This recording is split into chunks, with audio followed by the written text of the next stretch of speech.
বিশাল ভাই, শোনেন না একটু। কি ব্যাপার, কিছু বলবেন রিয়া?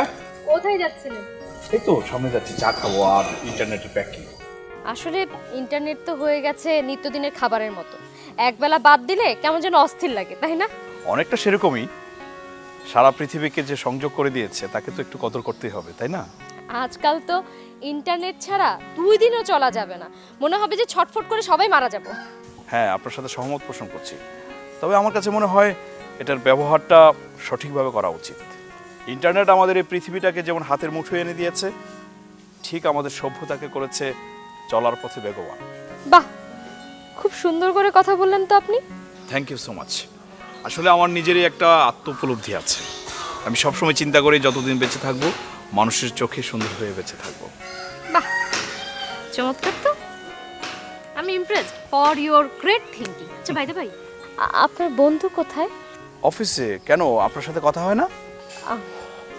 একটু কম হচ্ছে আর কি। ও আচ্ছা, সমস্যা নেই, এখন থেকে বেশি বেশি হবে। মানে? হ্যাঁ মানে তন্ময় আজকাল বেশি বেশি আপনার কথা বলে, কারণে অকারণে সবসময়। তো কি বলে সে?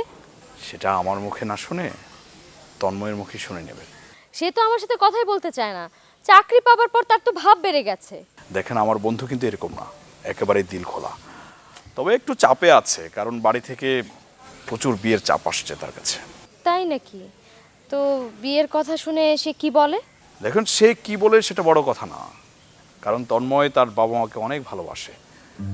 যদি তার বাবা মা তার জন্য বিয়ে দেখে তাহলে কিন্তু সে না করতে পারবে না। তাছাড়া কি বিশাল ভাই?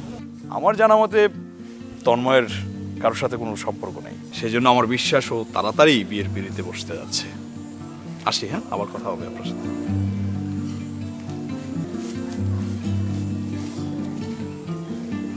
অদ্ভুত তো। নিশ্চয়ই এই তন্ময়ের মধ্যে কোনো গলদ আছে, না হলে আমার কথা তার বন্ধুকে কেন বললো না?